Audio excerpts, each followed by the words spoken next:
আসসালামু আলাইকুম, কি অবস্থা তোমাদের? তো আমাদের মেডিম্যাথ সিরিজের আজকের পদার্থবিজ্ঞান প্রথম পত্রের সপ্তম চ্যাপ্টার পদার্থের গাঠনিক ধর্ম নিয়ে আমরা পড়াশোনা করব। তো চলো দেখা যাক কি কি আছে, সময় নষ্ট না করি আমরা। চলো, শুরুর ম্যাটটাতে কি বলছে দেখো। 2 × 10⁻⁻⁴ মিটার স্কোয়ার প্রস্থচ্ছেদের ক্ষেত্রফল বিশিষ্ট একটি ইস্পাতের তারে কত বল প্রয়োগ করলে এর দৈর্ঘ্য দ্বিগুণ হবে? তো আমরা ইয়ং এর গুণাঙ্কের সূত্র কি জানি বলো তো? y = এফ এল নিচে এ এল। এখানে কোনটা কি বলতো? হ্যাঁ, ওয়াইটা হচ্ছে ইয়ং এর গুণাঙ্ক, এফটা হচ্ছে বলের পরিমাণ, এল হচ্ছে আদি দৈর্ঘ্য, এ হচ্ছে প্রস্থচ্ছেদের ক্ষেত্রফল, আর এই ছোট এলটা হচ্ছে দৈর্ঘ্য পরিবর্তন, কতটুকু বৃদ্ধি বা কতটুকু হ্রাস। তো আমাদের কিসের কিসের মান দেওয়া আছে দেখো, পুরাটাতে শুধুমাত্র আমাদের মান যদি হিসাব করো, শুধু মান দেওয়া আছে এইটার মান দেওয়া আছে, বের করতে বলছে এফ এর মান। তাহলে এখন আমাদের কি কি লাগবে? তো তুমি দেখো, এটা আদি দৈর্ঘ্য কত ছিল? এটা আদি দৈর্ঘ্য ছিল কত? আদি দৈর্ঘ্য হচ্ছে এল। ছোট এলটা কি দৈর্ঘ্য বৃদ্ধি না? পরে দৈর্ঘ্য কত করা হয়েছে? পরবর্তী দৈর্ঘ্য কত? 2 গুণ করা হয়েছে 2l। তাহলে এখন বলো তো দৈর্ঘ্য পরিবর্তন কত? দৈর্ঘ্য পরিবর্তন হচ্ছে ছোট এল। ছোট এল কষ্ট কি 2l - l, তাই না? যে পরিবর্তিত কত হয়েছে, আগে কত ছিল, এটা কত আসে, তাহলে ছোট এল এর মানও কত আসতেছে এল। এখন যদি তুমি বসাও কি আসে বলো তো?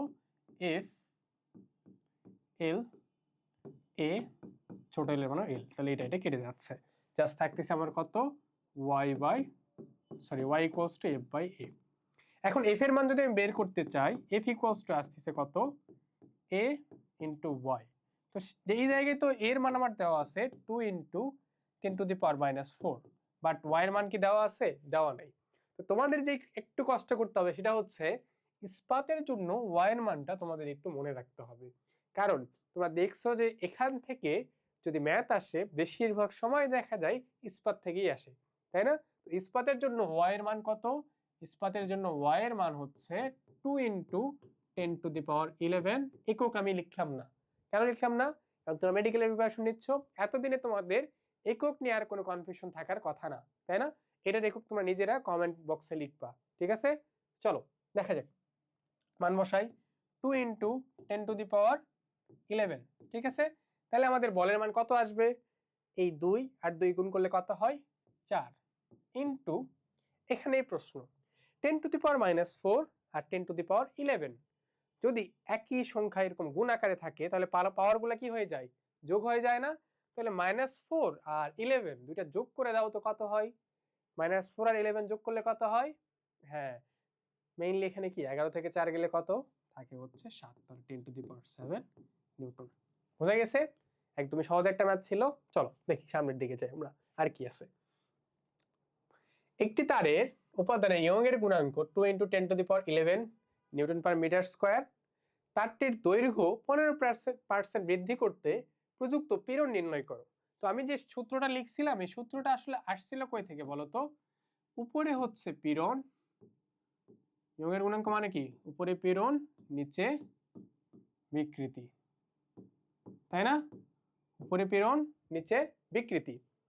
আমার বলা আছে কি দেখো, দৈর্ঘ্য 15% বৃদ্ধি। তো তোমাদের কোনো ম্যাথে যদি এরকম বলা থাকে যে এত পার্সেন্ট বৃদ্ধি বা এত পার্সেন্ট হ্রাস, এইটাই হচ্ছে বিকৃতির মান। কিভাবে? দেখো কিভাবে। বিকৃতি ইকুয়ালস টু, আমি কি জানতাম? বিকৃতি ইকুয়ালস টু উপরে কতটুকু বৃদ্ধি বা হ্রাস উপরে, আর নিচে কি তার আদি অবস্থায় কত ছিল, আদি দৈর্ঘ্য, তাই না? আদি অবস্থায় তার কত ছিল। তো এখানে 15% বৃদ্ধি করা মানে কি বলতো?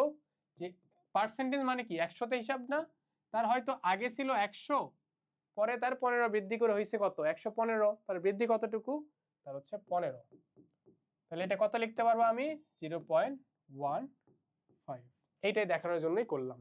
তো যদি কখনো এইরকম দৈর্ঘ্য বৃদ্ধি বা হ্রাস দেওয়া থাকে, তুমি ওইটাই বিকৃতি ধরে ম্যাথটা করতে পারবা। বুঝা গেছে? তাহলে এইটাই আমি বিকৃতি ধরে করবো। আমার বের করতে বলছে কি পীড়ন, তাহলে পীড়ন ইকুয়ালস আমি কি লিখতে পারবো? এখান থেকে পীড়ন এখান থেকে লিখতে পারবো পীড়ন ইকুয়ালস টু y ইন্টু বিকৃতি। y এর মান কত বলো তো? y এর মান এখানে দেওয়া আছে 2 ইন্টু 10⁻11। বিকৃতি কত পাইলাম আমি বলো তো? 0.15 না? 0.15। তাহলে এখান থেকে কত আসে? 0.15 2 দ্বারা গুণ করো, হয়তো অনেকে করে ফেলছো অলরেডি। 5 2 গুণে 10 এর শূন্য, হাতে থাকে 1 2 1 কি 3, তাহলে 2 ঘর পর শূন্য, তাহলে 2 ঘর, তাহলে 0.3 10⁻11 এইটা আসলো। ঠিক আছে, এটা পীড়ন আসছে। কিন্তু তোমরা দেখবা এইটা অপশনগুলো একটু অন্যভাবে সাজানো থাকতে পারে। যেভাবে সাজানো থাকবে তোমার সেভাবে বানাই নিতে হবে। আমি একটা ফরম্যাটে নিয়ে এসে দিচ্ছি, বাট তোমার প্রশ্নের অপশনে যেভাবে বানানো থাকবে তোমার এটাকে সেভাবে বানানো লাগবে। ঠিক আছে, যদি এইটাই অপশনে থাকে এটা তুমি আনসার দিয়ে আসবা, বাট এটা তো নাও থাকতে পারে। যেমন এরকম থাকতে পারে, আমি একটা দেখাচ্ছি যে এটা এরকমও থাকতে পারে 3 ইন্টু 10⁻10 এত। এটাকে আমি বলতে পারবো না? এখানে এটা একই জিনিস না? তো এইরকম তোমার অপশন যেটা থাকবে তুমি সেই অনুযায়ী এটা করে ফেলবা। বোঝা গেছে? চলো সামনের দিকে যাই আমরা, আর কি আছে দেখা যাক। হ্যাঁ, 1 মিটার দীর্ঘ কোনো তারের ব্যাস দেওয়া আছে 5 মিলিমিটার। তারের দৈর্ঘ্য বরাবর একটি বল প্রয়োগ করায় এর ব্যাস এত হ্রাস পায় এবং দৈর্ঘ্য এত বৃদ্ধি পায়। পয়সনের অনুপাত বের করো। তো পয়সনের অনুপাত কি ছিল আগে আমাকে একটু বলো তো? পয়সনের অনুপাত কি ছিল? পয়সনের অনুপাত ছিল হচ্ছে মাইনাস, উপরে ছিল হচ্ছে পার্শ্ব বিকৃতি, নিচে ছিল হচ্ছে দৈর্ঘ্য বিকৃতি, তাই না? পয়সনের অনুপাত এটা ছিল না? দৈর্ঘ্য বিকৃতি। তাহলে চলো বসাই দেখি কি আসে। পার্শ্ব বিকৃতি কিভাবে হবে? এখানে যেহেতু ব্যাস দিয়ে দেওয়া আছে তুমি ব্যাস দিয়ে ধরেই করতে পারবা, ব্যাসার্ধ থাকলে ব্যাসার্ধ ধরেই করতে পারবা, কোনো প্রবলেম নাই। তাহলে উপরে কতটুকু ব্যাসার্ধের পার্থক্য, সরি ব্যাসের পার্থক্য, নিচে ব্যাস। এখানেও কতটুকু দৈর্ঘ্যের পার্থক্য, নিচে দৈর্ঘ্য। ঠিক আছে, মান বসাও। তো এটা কি হ্রাস পাইছে না? বলছে দেখো ব্যাস হ্রাস পাইছে, তো হ্রাস পাওয়ার জন্য এই মাইনাসটা তখন চলে যাবে। তাহলে এখানে কি একটা মাইনাস আসবে, তাহলে মাইনাস মাইনাস হয়ে যাবে প্লাস। তো মাইনাসটা আমি আর লিখলাম না, বোঝা গেছে? দেখো এটা কি মিলিমিটারে দেওয়া আছে, এটাও মিলিমিটার, তাহলে সমস্যা নাই। 0.01 নিচে দেওয়া আছে 5। ঠিক আছে, দৈর্ঘ্যের ক্ষেত্রে কি বলা আছে? আগে ছিল 1 মিটার, পরে বৃদ্ধি পাইছে কত? 2 সেন্টিমিটার। 2 সেন্টিমিটারকে যদি আমি মিটারে আসি কি হবে? 0.02, আর নিচে আসছে কত? 1। এইটা এখন ক্যালকুলেশন করলে তোমার কি কাজ শেষ না? চলো এটা ক্যালকুলেশন করে দেখি এটা কত আসে। হ্যাঁ, এটা ক্যালকুলেশন করে দেখি। এটাকে উপরে কি হয়ে যাবে দেখো তো? ছোটবেলায় আমরা এটা শিখছি না? ছোটবেলায় আমরা কি শিখছি? যে এটা নিচে আছে এটাকে উপরে নিয়ে গেলেও কি উল্টায় যায় না? এটা কি আসবে তাইলে? 1/0.02। ঠিক আছে না এটা? তো এখন তুমি দেখো তো দশমিকের পর 0 0 1 1, তাহলে আমি কি এটাকে একবার এভাবে লিখতে পারবো? 1/5 × 10। কি করলাম? উপরেও 100 দ্বারা গুণ করছি এটাকে, নিচেও 100 দ্বারা গুণ করছি এটাকে। তোমরা যদি এটা না বুঝো উপরে 100 দ্বারা গুণ করবা, নিচে 100 দ্বারা গুণ করবা, তাইলে দেখবা এটা পেয়ে যাচ্ছ। তাহলে থাকতেছে কি 1/10। 1/10 মানে কত? তাহলে আমার এই যে সিগমার মান, এটার মান আসতেছে 0.1। বুঝা গেছে? চলো সামনের দিকে যাই আমরা, এরপরে কি আছে। হ্যাঁ, খুব ভালো একটা ম্যাথ আছে পৃষ্ঠটান নিয়ে। কি বলছে দেখো, পানির উপরিতল হতে 0.05 মিটার লম্বা, দৈর্ঘ্য দেওয়া আছে এল, 0.05 মিটার লম্বা একটি আনুভূমিক তারকে টেনে তুলতে তারের ওজন সহ সর্বাধিক এত বল প্রয়োজন। তাহলে বলের মান দেওয়া আছে, বলছে পৃষ্ঠটান নির্ণয় করো। তো পৃষ্ঠটানের জন্য ফর্মুলা কি বলো তো? পৃষ্ঠটানের ফর্মুলা কি বলো? আচ্ছা, তোমাদের হয়তো অনেকে শর্ট সিলেবাস, এগুলো একটু প্রবলেম হইতে পারে। তো পৃষ্ঠটানের জন্য ফর্মুলা হচ্ছে উপরে থাকবে কি বল, নিচে কতটুকু দৈর্ঘ্য আছে এখানে। এই জায়গায় যেটা দেখতে হবে তোমার, যখন তুমি তারকে টেনে তুলবা তারের কি দুই পাশেই পানির সাথে সংস্পর্শে ছিল না? তাহলে তোমার দৈর্ঘ্য দেওয়া আছে, যেহেতু দুই পাশে পানির সাথে যুক্ত ছিল, এই জন্য তোমার যেটা নিতে হবে এল হচ্ছে 2 × 0.05। বোঝা গেছে? আমি আবারও বলতেছি, যখন তারকে পানি থেকে তুলবা, তারের যেহেতু দুই পাশই পানিতে ছিল, এই জন্য তার টোটাল দৈর্ঘ্য কত হয়ে যাচ্ছে? 2 × 0.05। তাহলে এটা কত আসবে? 0. গুণ করে দেখো কত আসে? 0.1। তাহলে এখন জাস্ট এটা গুণ করলেই আশা করি চলে আসবে। এফ এর মান কত দেওয়া আছে? 7.28 × 10⁻³ নিচে কত পাইলাম আমি 0.1, তাই না? তো 0.1 মানে কি? 0.1 মানে কি? 0.1 মানে আচ্ছা আমি তোমাদের একটু দেখাই। 0.1 কে আমি কি এভাবে লিখতে পারবো? নিচে 0.1 না, এটা উপরে চলে গেলে এটা হয়ে যাবে 10। অনেকে ভাবতে পারে এটা কেমনে হয়ে গেল। তো 0.1 মানে হচ্ছে আমি যে কাজটা করছি দেখো 1/0.5। তো 0.1 একের কত ভাগের 1 ভাগ? 10 ভাগের 1 ভাগ না? তাহলে 1 কে 0.1 দ্বারা ভাগ করলে হয়ে যাবে কত? 10। বোঝা গেছে? এইটাকে উপরে নিয়ে গেলে 0.1 কে উপরে নিয়ে গেলে এই জন্য কত হয়ে যায়? 10। তাহলে এখান থেকে কত আসবে? 7.2। 10⁻³ ছিল, যেহেতু একটা 10 আসছে কি পাওয়ার যোগ হয়ে যাবে, 10 কত হয়ে যাবে? 10⁻²। আর পৃষ্ঠটানের একক হচ্ছে, এটা মনে রাখবা, নিউটন পার মিটার। ঠিক আছে? পৃষ্ঠটানের একক ক্লিয়ার হয়েছে?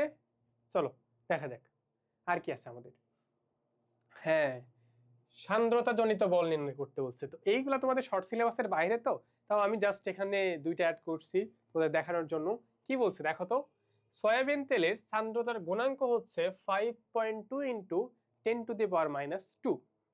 সয়াবিন তেলের মধ্য দিয়ে 0.2 মিলিমিটার ব্যাসের একটি ধাতব গোলক 1 মিটার পার সেকেন্ড প্রান্তিক বেগে পড়ছে। সয়াবিনের সান্দ্রতা জনিত বল নির্ণয় করো। তো এই বলের সূত্রটা কি তোমাদের কি জানা আছে? যদি জানা না থাকে এটা একটু জাস্ট দেখে রাখো। F = 6 পাই আর ইটা ভি। ঠিক আছে? এটা এখানে কোনটাকে আমি বলে দিচ্ছি। এই ইটাটা হচ্ছে সান্দ্রতা গুণাঙ্ক, যেটার মান তোমার দেওয়া আছে।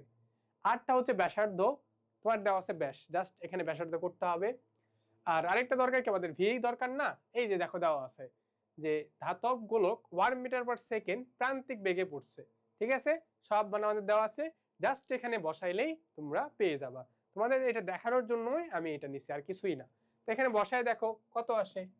6 পাইয়ের মান হচ্ছে 3.14, ব্যাস দেওয়া আছে 0.2 মিলিমিটার, ব্যাস হচ্ছে 0.2 মিলিমিটার, এটা ব্যাস। তাহলে ব্যাসার্ধ কি হবে? এটাকে 2 দ্বারা ভাগ করো, 2 দ্বারা ভাগ করলে কত? 0.1 মিলিমিটার। এটাকে যদি আমি মিটারে নিয়ে যেতে চাই তাহলে কি করতে হয়? 0.1 10⁻³ করলেই মিলিমিটার থেকে কোথায় যাওয়া যায়? মিটারে যাওয়া যায়। করে নিলাম। তাহলে এখানে বসাও 0.1 10⁻³ করে নিলাম। এরপরে ইটার মান কত দেওয়া আছে দেখো তো, ইটা দেওয়া আছে 5.2 10⁻²। এটাও পাইলাম। ভির মান কত দেওয়া আছে? 1। জাস্ট এখন এটা ক্যালকুলেশন করলেই आंसर চলে আসবে। জাস্ট এটা ক্যালকুলেশন করে দেখো। এখানে 10⁻³ এর এখানে 10⁻², 10⁻5 আসবে। ঠিক আছে? আর 0.1 দ্বারা যদি গুণ করি, 0.1 দ্বারা গুণ করা মানে কি বলো তো?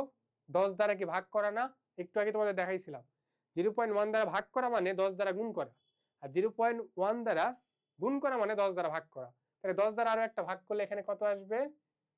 10⁻6। বুঝা গেছে?